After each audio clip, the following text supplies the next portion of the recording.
Kilig to the max ang mga fans dahil sa tsikahan na nasaksihan nila kina Kim Chiu, Darren Espanto, Vong Navarro, Ogie Alcacid at Ami Perez.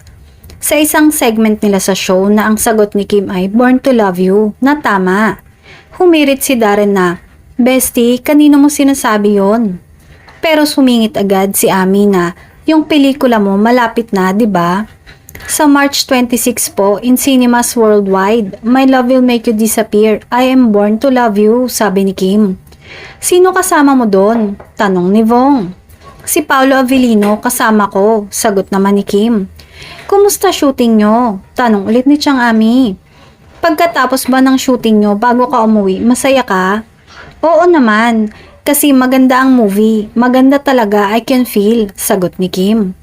Base kasi sa pagkakadugtong-dugtong ng tsikahan. Parang gusto ngang sabihin ng mga tao sa paligid na alam na ng mga Showtime host na si Kim at Paolo na talaga.